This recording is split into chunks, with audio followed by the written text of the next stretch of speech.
Hello friends, তোমরা সবাই কেমন আছো? আশা করছি তোমরা খুব ভালো আছো আর আমিও খুব ভালো আছি। চলে এসেছি একটা নতুন ব্লগ নিয়ে। তো এটা হচ্ছে আমার মেয়ের অন্নপ্রাশনের আগের দিনের ভিডিও। তো দেখো এই চাদরটা পেতেছি, কেমন লাগছে তোমরা কিন্তু কমেন্ট করে অবশ্যই জানাও। আর আজকে গেছিলাম, মেয়ের জন্য জামা একটা কিনেছি লাল কালারে, সেটা নাকি পরানো যাবে না, তাই জন্য সেটা চেঞ্জ করতে গেছিলাম। তো চলো চেঞ্জ করে আর বাড়ি আসিনি, চেঞ্জ করে গেছিলাম শ্বশুর বাড়িতে, কারণ ওখান থেকে আমার যাও এসেছিলো। তো যা বললো দিদিভাই চলো, তাই ওই বাড়ি গেছিলাম। তো সেখানে দেখো কত কী রান্না হয়েছে, তো সাথে মাটন, তারপর হচ্ছে যে কাঁকড়া, আরও অনেক কিছু হয়েছে, এখন মনে নেই। তো চাদরটা আজকে পেতেছি, কেমন লাগছে তোমরা কমেন্ট করে অবশ্যই জানাবে। চাদরটা কিন্তু আমার খুব পছন্দ হয়েছে। এটাই মেয়ের অন্নপ্রাশনে পাতবো। আগে একদিন পেতে দেখলাম কেমন লাগছে, সেই বুঝে মেয়ের অন্নপ্রাশনের সকালে এটা পাতা হবে। তো সামনে যেহেতু একটা কাজ করছি, তার আগে দেখবে ঘর বাড়ি একটু গোছাতে ভালো লাগে, তাই জন্য ভাবলাম একটা শু র্যাক কিনি। তো অনেকদিন ধরেই কিনবো ভাবছিলাম, তো কেনা তো আর হচ্ছে না, তাই জন্য ফাইনালি এটা নিয়ে নিলাম। আর একটা এমনি কিনেছি যাতে এর ওপরে বসে আমার ছেলে পড়াও করতে পারে। দেখো কি সুন্দর রোদ্দুর এসেছে, আর এই সময় কিন্তু মেয়ে ঘুমাচ্ছে, তাই আমি আর আমার ছেলে বাইরে এটাকে সেট করে নিচ্ছি। আর এদিকে দেখো ছেলে আমার অনেকটাই বড় হয়ে গেছে, পুজো দিচ্ছে, আমি ওকে বলে দিচ্ছি আরও পুজো দিচ্ছে। তো সন্ধ্যাবেলা হয়ে গেছে, এখন না একটু মানে ছোটো ছোটো ক্লিপ নিয়ে রাখা হয়, তো পুরোটা ভিডিও করা যায় না। তার মধ্যে মনে হয় মেয়ে ঘুম থেকে উঠে গেছে, সেই মেয়ের সাথেই বকবক করছি। দাদা কই দাদা? লিয়ে বাজে একটা মেয়ে, কথা শোনে না, চুপ। রান্না করছিলাম আর মেয়ের শরীরটা কালকে রাত্রের থেকে খুব খারাপ, মানে নাকটা বন্ধ হয়ে যাচ্ছে। তো আবার এদিকে এসে দেখি টয়লেট করে শুয়ে আছে। আর এখন ওকে হাগিস পরিয়ে দিলাম, থাকুক হাগিস পরে, তাহলে আমি একটু নিশ্চিন্তভাবে কাজটা করতে পারবো। ছেলের অনুষ্ঠানটা করে নিই, তাই ভাবলাম মেয়েরটা করব। তো অনেক দিনের ইচ্ছা ছিল যে মেয়ের অন্নপ্রাশনটা বড় করে করব। আর আমাদের বিয়ের অনুষ্ঠান তো হয়নি, যেহেতু আমরা পালিয়ে বিয়ে করেছিলাম। তো মনে অনেক আশা ইচ্ছা ছিল, আর ছেলেবেলা না অতটা বুঝতাম না বলাটা ভুল, মানে বুঝতাম তো অতটা, তখন ম্যাচিওরিটি হয়নি। তো এখন আমি বলতে পারি, আমি জোর করেই বললাম যে না, মেয়ের অনুষ্ঠানটা করব। আর অনুষ্ঠানের আগে দেখবে, আগেই যেমন কাজ পেছনেও তেমন কাজ। তো ফাইনালি আমার ইচ্ছার জন্যই অনুষ্ঠানটা করা। তবে দাদাভাইয়ের ইচ্ছা ছিল, কিন্তু এতটা বড় করে করার ইচ্ছা ছিল না। কিন্তু দেখো জীবনে সবটুকুই দরকার। না বললাম না, কষ্ট হোক ঠিক আছে, তো সারা জীবন তো বলতে তো পারবো যে না, মেয়ের অন্নপ্রাশনটা বড় করে করেছি। তাই সমস্ত নিজের হাতেই গুছিয়ে নিচ্ছি, কি করব না করব সমস্তটুকুই আমি। কি খাবার মেনু ডিসাইড হবে, কি কি মেয়ে কোথায় খাবে, সবটুকুই আমি। আমার বর না এসব থেকে কোনো ইন্টারফেয়ার করে না, ও শুধু টাকা দিয়ে দেয়, ওর হয়ে যায়। তাই জন্য আমার হেডেক থাকে না, ও শুধু টাকা দেয়, আর বাদ বাকি মেয়ে কী জামা পরবে, মেয়ে কীভাবে। বাবু যাও, চুপ করে গিয়ে বসো, যাও। এটা হচ্ছে অন্নপ্রাশনের আগের দিন এসেছিলো ওর হচ্ছে কাকিমা। তো আমি না এসব দিকে একদম পারি না করতে, তাই ওর কাকিমাকে ডেকে নিয়েছি।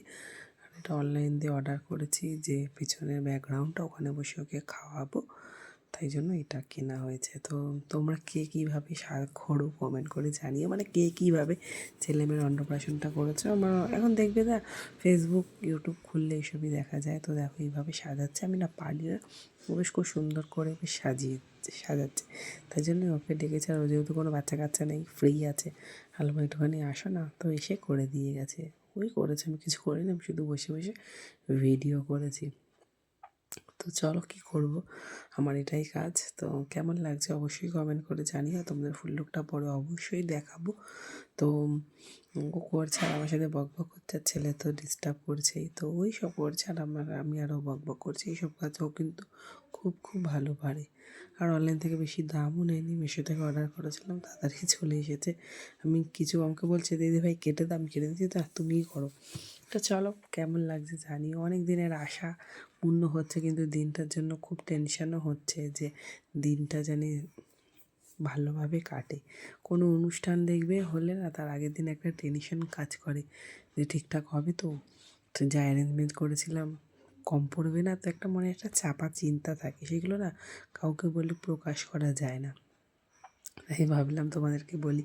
তো মনে অনেক টেনশন, জানি ভিডিওটা অনেক দিন পরেই তোমাদের কাছে যাচ্ছে, তারপরেও একটা এখনও ভিডিওটা দেখে ভালো লাগছে। কিছু কিছু স্মৃতি সারা জীবন থাকবে যতদিন চ্যানেলটা থাকবে।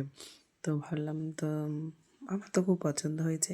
তার আগের দিন আমি আরও বেরিয়েছিলাম, ওখানে গিয়ে সব কেনাকাটি করেছি, কীভাবে সাজাবো না সাজাবো ওই পুরো ডিসাইড করেছে। দিদিভাই এইভাবে সাজাও তাহলে ভালো লাগবে, আর আমি ডিসিশন নিয়েই সাজানো হয়েছে।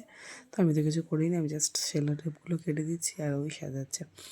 তো খুব আনন্দ লাগছে দিনটাকে ঘিরে নিয়ে। 30শে নভেম্বর ছিল আমার মেয়ের অন্নপ্রাশন, ওই ডেটটা কোনো দিনও ভুলবো না। দেখতে দেখতে আমার মেয়ের 7 মাস হয়ে গেল। যদি তুমি দিন হিসাব করো তাহলে 7 মাস হয়নি, আর যদি মাস হিসাব করো তাহলে 7 মাস হয়ে গেছে। মেয়েদের তো জোর মাসে দিতে হয়, আর ছেলেদের তো বিজোড় মাসে দিতে হয় মনে হয়। যাই হোক, ছেলেদের 6 মাসে, মেয়েদের 7 মাসে। তো মেয়েদের 7 মাস দেখতে দেখতে হলো এই সেদিনকে আমি প্রেগনেন্ট হলাম, এর মধ্যে আমার মেয়ে আমার সাথে চলে আসলো। ভাবতেই কেমন অদ্ভুত লাগছে না। 1 বছর আগে ও আমার পেটে ছিল, আর এখন সে আমার কোলে। সত্যি জার্নিটা খুব ভালো। তোমরা ভাবছো যে দিদিভাইকে এরকম করে কেন বলছো, ওর আগেও তো একটা বেবি আছে। 100 বার দুটোর অনুভূতি সম্পূর্ণটাই আলাদা। প্রথম ছেলের বেলা না আমার এতটা কষ্ট হয়নি, আমি তখন আমার শারীরিক কন্ডিশন ভালো ছিল, কিন্তু মেয়ের বেলা কন্ডিশন খুব খারাপ। তো তখন থেকেই আমার মনে ডাক দিয়েছিল যে আমার বুঝি মেয়েই হবে। কিন্তু আমি তা কিছু কিছু আমার অনেকে দেখে বলছে যে না তোমার ছেলেই হবে। তো আমি আর কিছু তাদের সাথে তর্কে জড়াতে চাইনি। অবশেষে দিনটা আসলো, মেয়ে আমার কোলে আসলো। তো দেখো, যেহেতু কালকে অন্নপ্রাশন, সবাই আজকেই গিফট দিয়ে যাচ্ছে, আর আমার ছেলে তো খুলনার জন্য ব্যস্ত হয়ে গেছে। দেখো, একটা বারবি ডল পেয়েছে, আর একটা হচ্ছে ওটা করে চান করবে। তো দুটোই খোলা হয়ে গেছে, আমার ছেলের হাতে পড়েছে, তো ছেলে খুলে নিয়েছে। তো দেখো, এই সবে ওর কাকিমা ছিল বসে, কাকিমার সাথে চাটা করে আইবুড়ো করে আসলাম। আর এই যে বেলুনটা ফোলাবো সামনে ঘরে লাগানোর জন্য, কিন্তু আমার ছেলেই আগে নিয়ে খেলছে। তো চলো, বেলুনগুলো মোটামুটি ফোলানো হয়েছে, আর আমি সমস্ত ঘরটা আবার এই ঘরটা পরিপাটি করে গুছিয়ে নিই, কেন কালকে এই সময় ঘর ভর্তি লোকজন, তাই তো। তো চলো, ঘরটা জিনিসপত্র সবগুলো গুছিয়ে নিই, দড়িটা সরিয়ে দেবো। এইসব কাজগুলো আমাকেই করতে হবে, তোমাদের দাদাভাই কিচ্ছু করবে না। বালিশের ওষারগুলো ভরিয়ে দিই। তো কী করব, নিজের ঘর যেহেতু আমি একা থাকি, আমার শ্বশুর শাশুড়ি আমার সাথে থাকে না। শ্বশুর শাশুড়ি থাকলে হয়তো শ্বশুর শাশুড়ি কিছুটা করতাম, আমি কিছুটা করতাম। তো সেটা তো সম্ভব না, আমারটুকু আমাকেই করে নিতে হবে। তো চলো, কোলবালিশের ওষারগুলো ভরে নিই। একা একাই কাজ করবো, আর কিছু করার নেই। তোমরা কে কীভাবে কাজ করো কমেন্ট করে বলো। তো ভালো লাগছে বেশ, দিনটাকে ঘিরে অনেক জল্পনা কল্পনা। অবশেষে দিনটা তাড়াতাড়ি চলে আসছে, সে দিনটা যেন খুব ভালোভাবে কাটে, এটাই প্রার্থনা করি। তো তোমরা কে কোথা থেকে আমার ভিডিও দেখছো একটুখানি কমেন্ট করো, আর যদি তোমাদের ভিডিওটা ভালো লেগে থাকে প্লিজ একটা লাইক করো। তোমাদের একটা লাইক আমাকে কিন্তু ভিডিও উৎসাহ করতে অনেকটাই আগাবে। আর এখন হচ্ছে যে আমি সব ওষারগুলো খুলছি, দিয়ে নতুন ওষার লাগাবো। কালকে অনুষ্ঠান বলে কথা, পুরনো ওষারগুলো লাগিয়ে রেখেছিলাম, সেটা ভালো লাগছে না, তো খুলে নতুন ওষারগুলোই লাগাবো। তো ছেলের বেলা ছোটো করে করেছিলাম, মেয়ের বেলা ছোটো করে করলাম না, বেশি লোকের অ্যারেঞ্জমেন্ট করিনি। আমার কাছে 120 জন মানেই অনেক, আমার কাছে বিশাল। তো নিজের হাতেই সমস্তটুকু করছি, জানি না কী হবে, তোমরা আমাকে আশীর্বাদ করো, আমি জানি দিনটাতে সফল হতে পারি। তো কে কোথা থেকে ভিডিও দেখছো অবশ্যই কমেন্ট করে বলো। তো চলো, আজকের মতো ভিডিওটা থেকে বিদায় নিই, নেক্সট পার্ট খুব শীঘ্রই আসবে। অন্নপ্রাশনের দিন আমার মেয়ে কী কী করেছে তোমাদের ছোটো ক্লিপ দিয়েছিলাম, জানি না তোমরা দেখেছো নাকি। লং ভিডিওটা আমি করে রেখেছি, কিন্তু জানোই তো ঘরে ছোটো বাচ্চা নিয়ে রোজকার ভিডিও রোজ শেয়ার করা যায় না। তো আমি করেই রেখেছি, অবশ্যই তোমাদেরকে দিয়ে দেবো নেক্সট পার্ট, তোমরা দেখতে থেকো, তোমাদের খুব ভালো লাগবে। তো চলো, আজকের মতো বিদায় নিচ্ছি, দেখা হবে অন্য কোনো ব্লগে, ততক্ষণ সবাই